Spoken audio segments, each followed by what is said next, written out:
Welcome to Stellaris, a game where you can literally create an entire empire populated with nothing but hitmen, whose sole purpose is to completely eradicate every living creature in the galaxy and then destroy the galaxy itself with you still in it. It's great! This is also a sponsored video, and Stellaris' base game is currently free to play this weekend on Steam. You know, if you want to try your hand at total and utter intergalactic decimation, I highly recommend it. It's very, very fun. So I'm going to come to create new empire, and I think I'm going to go with humanoid, but not this humanoid. I will be a middle-aged white man, and I will be bald, obviously. Ah, yes, all is right in the universe once more. Oh, blue eyes. Yes, beautiful blue eyes. And let's put on a... Oh, look at that. It's nearly a suit with a red tie. Now, as for room, obviously, I'm going to reside inside of my dungeon. There it is. That's where I work. That's my office. Don't even ask what that thing is dangling behind this emblem. Speaking of emblem, I think I'll choose something a little bit more symbolic of the state of affairs in the human empire. Hold on. Let's have a look here. Oh. We just brought back the Soviet Union in space. Terrifying. Now, the name of our species will obviously be human, and the plural of human is, as everybody knows, humanses. Wait, hold on. One extra here. Humanses, that's it. And as for our adjective, I'll let the game auto-decide. No, I thought you'd come up with something a little bit more creative than that. Anyway, I do need to pick a couple of traits for our leader. Let me have a look here. We do have so many. All right, I'm going to go with unruly because that's basically just a free point, and then I'm going to go for wasteful wherever that is. There we go, wasteful. All right, now let's pick some points that actually matter. Oh my goodness, I just realized that my mouse cursor is invisible.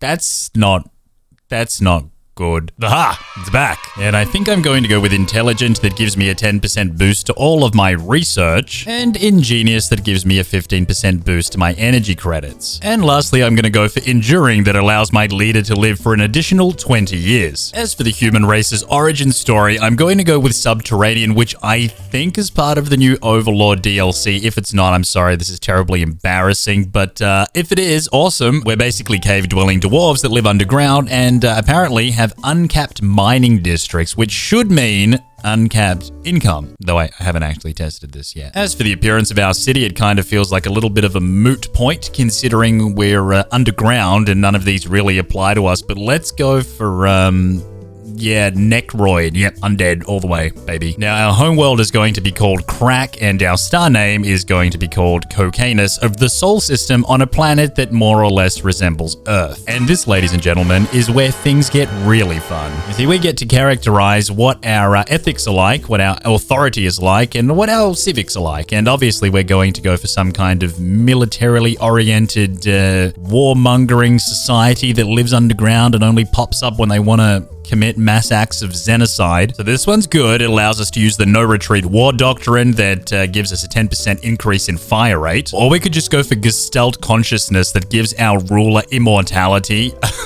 Yeah, I like that. Oh, but then I get no civics.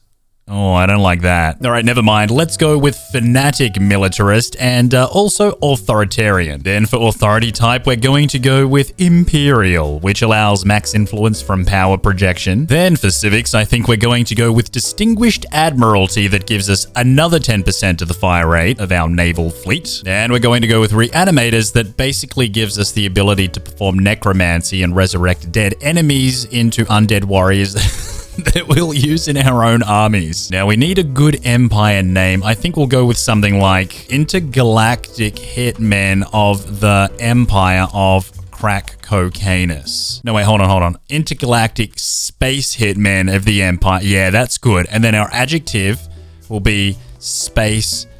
Actually, hold on. No, let's abbreviate that. It'll be... Yeah. Perfect. Space Hitman. Also known as... Actually, no, this is a sponsored video. We'll just go with, there, Space Hitman. Safer. Lastly, we have a couple of different choices for our ship architecture. Honestly, they all look splendid, but I think I'm going to go with... oh yeah, they all look splendid except the humanoid one. That looks like a giant suppository. I do quite like the look of this Necroid one, though. It strikes fear into the hearts of men and everybody else that's in the Empire that shouldn't be there, because men rule and all the other species in space must die. Yeah, this is perfect. Lastly, the name of my great leader will be Agent Sorty Fevin, and his title will be Grand Hitman, and the air title will be Great and Wonderful Booty Inspector. And the only two changes I'm going to make to the game settings are to crank down the tech tradition cost so that things happen a little bit faster, and I'm going to go with small, tiny. Yeah, tiny. It's still 200. That's not that tiny, bro. Hey, look, it's still eligible for achievements, so it's legit. It's the way it's meant to be played. While other beings on crack would spend their nights... I'm pretty sure there are a lot of beings on crack spending their nights out in the wilds. As a matter of fact, I'm pretty sure that's what you meant to do when you strung out on crack. But anyway, this is the splendid little galaxy where our adventure takes place today. It might look small, but it's big enough. Now, after all, I plan on brutally murdering everybody in the entire galaxy and taking it as my own. So I'm going to need to kill like 200 factions or, you know, whatever. Just everybody. And if we zoom in, it all starts here. In a quiet, lonely place called Cocanus on a beautiful star called Crack. Anyway, probably one of the most important functions in Stellaris is to, research things that are going to help you accomplish your goals, which in our case is just brutal and sheer destruction. So I'm just going to research and get good at doing that. And I'm going to send my little science ship over to Alpha Centauri, where he's going to do a little bit of surveying to find a potentially habitable planet. Oh yeah, that looks more like Earth. That looks more like Earth than Earth looks. Now, the first thing I noticed is that I probably misunderstood the description of subterranean, because when it said uncapped mining districts, I literally thought I could just make like uncapped mining districts, like 50. But look, it looks pretty it looks pretty capped to me here, doesn't it? Well, our entire civilization is built on a lie.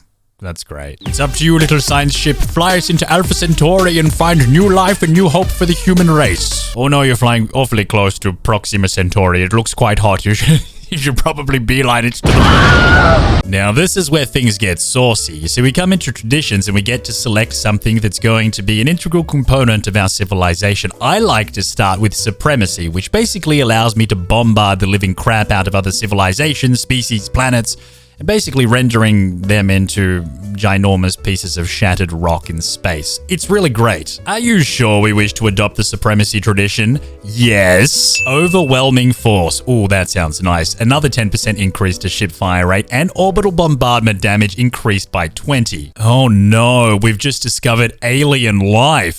You have made a startling find on Alpha Centauri 3. The planet is teeming with alien life. For the first time in history, we have encountered life forms that did not originate on...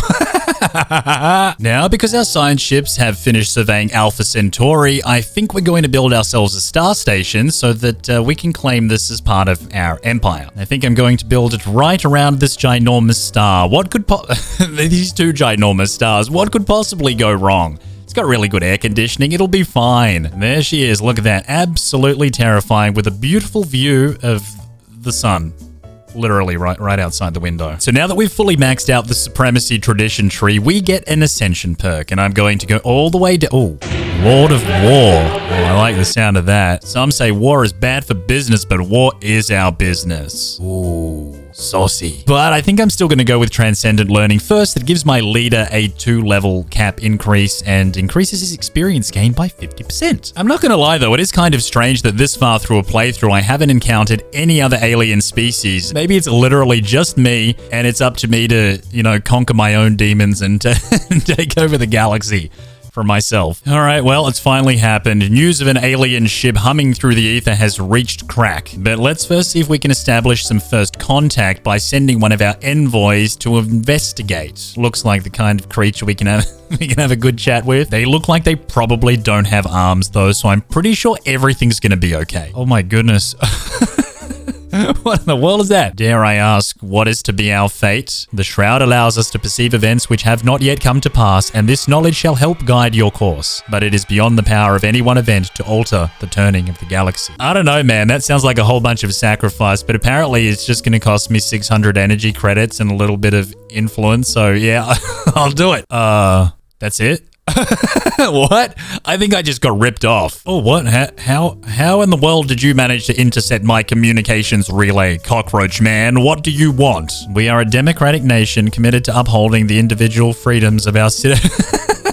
And oh crap, Cockroach Man is literally on my doorstep. Alright, so remember that science ship that just kind of disappeared into the void when we talked to the Shroud Walkers? Well, we found it again, and we found the crew, and this is them now, and I'm terrified. So a bunch of unknown aliens by the name of the Kappa aliens have been making gestures with their claws on video communication stuff, and we feel like it's aggressive, so we're gonna do it right back to them and hope that it's aggressive so we can kill them. Oh, well, okay, well, I guess I called that one wrong. It was a gesture of friendship, and now we're partners on the intergalactic stage. The beginnings of a beautiful friendship. Not gonna lie, though, I feel like not capitalizing on this relationship would be very, very... Oh, wow, this guy lives in a dungeon too.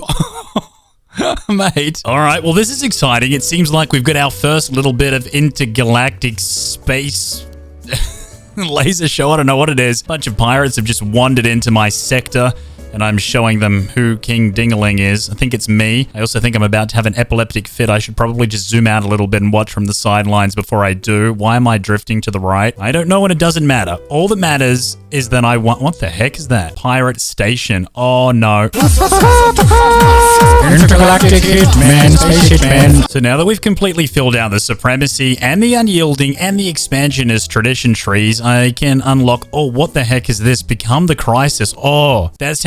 That sounds terrible. All great works require sacrifice. The rest of the galaxy may not understand, but they will comply. Oh, that sounds good. Now, apparently, Cockroach Boy is overwhelming in all departments, so I really don't think I've got much of a chance of killing him, and he doesn't like me, though he seems to be pretty cool with everyone else. I don't know why. But my best buddy over here, who's, you know, we're pretty friendly. We're all right with each other. He's also overwhelming, but maybe we can... Oh, here we go. Let's form a pact. Actually, I wonder if this guy will be stupid enough to accept me as his overlord. I mean, it's a good it's a good idea. It's a great deal for me. All you need to do is come to my aid in every single conflict that I start, and there will be some coming. Wait, hold on. Hold on. Very well, if you agree to...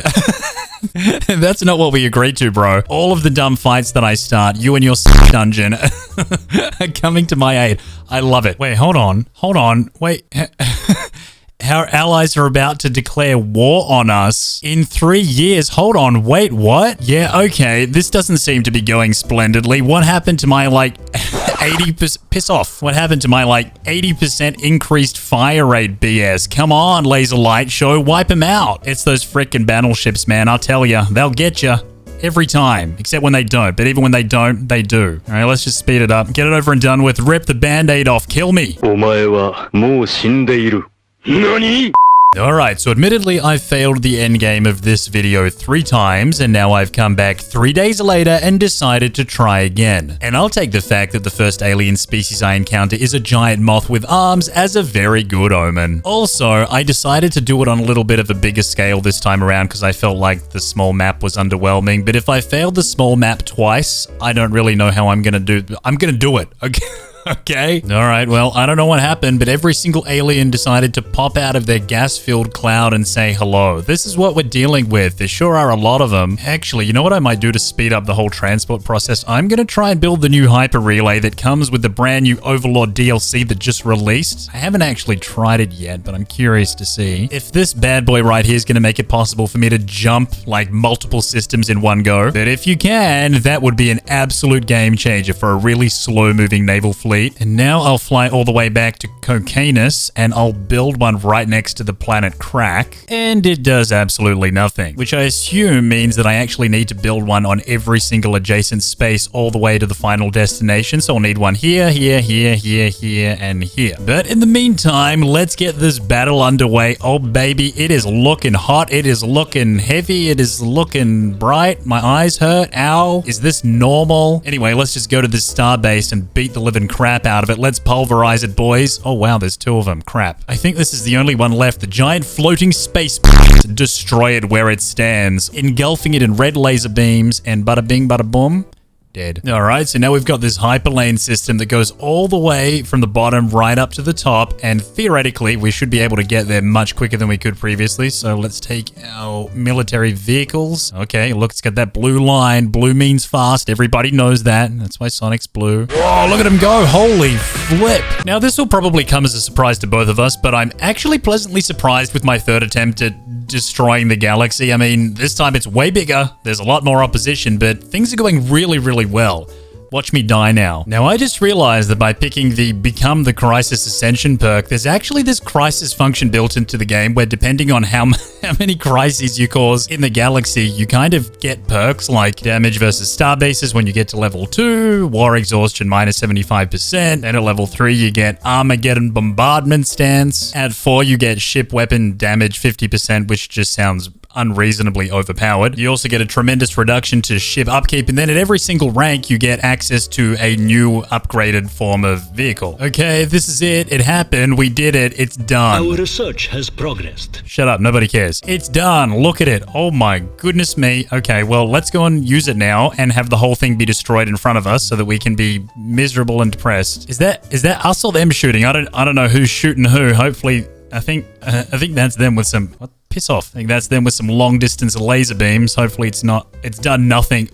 I haven't lost a single ship yet. And now we'll just ruthlessly bombard the crap out of Bulb. Now, what we'll also do back on home planet Crack is employ the services of some clones to go onto planet Bulb and brutally murder everybody. Oh, look at all of the sparkly wacklies. Oh, it's very nice. Yes, flash, flash, bang, bang. I don't know what's going on here. I can't kill these guys. They just keep doing fancy little spirals and they dodge everything. They're invincible. All right. Well, it looks like we made it to Crisis Level 5. That unfortunately, it looks like the entire galactic community has decided that I am dangerous and so I can expect an attack on my territory from the whole galaxy. Cool, bro. This will be glorious. Having a look here though at Crisis Level 5, we get the Aethrophasic engine frame. It rips apart barriers that exist between the world and the shroud. That sounds nice. Oh wow, I think this is that Aethrophasic engine frame thing they were talking about. That looks dangerous. Wait, hold on a second. If I can build this, it's gonna rip apart the entire, galaxy, but I'm lacking 20,000 dark matter. Crap. I don't have any dark matter, and I'm pretty sure nobody wants to trade with me now. Oh wow, hold the phone, Dolores. It seems like the Aethrophasic engine frame produced a couple of star eaters that have the ability to destroy and consume stars for dark matter.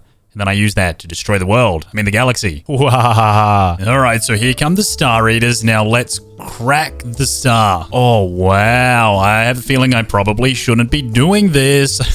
I have a feeling there might be repercussions for my actions. Oh, yeah. Totally worth destroying the galaxy over. Look at that. What did I do? I'm a horrible person. Oh, 2 weeks left until the end of the world. I mean, the galaxy. A beginning and an end. The Aethrophasic engine is complete, and the vast power of the shroud lies within our grasp. When the engine is activated, the resulting subspace backlash will detonate every single star in the galaxy. All galactic life will be erased. But by then, we will have safely left this reality behind for a higher plane of existence where time has no meaning, and where the very fabric of the universe is ours to do with as we please. Shall we activate the engine? Do it now. There's only one person left, so so I obviously came first, because nobody else exists, and neither do I. So that's awesome. This has been Stellaris. I hope you enjoyed it. Everything's dead. Bye. Oh no! What did we do to our solar system? This is terrible.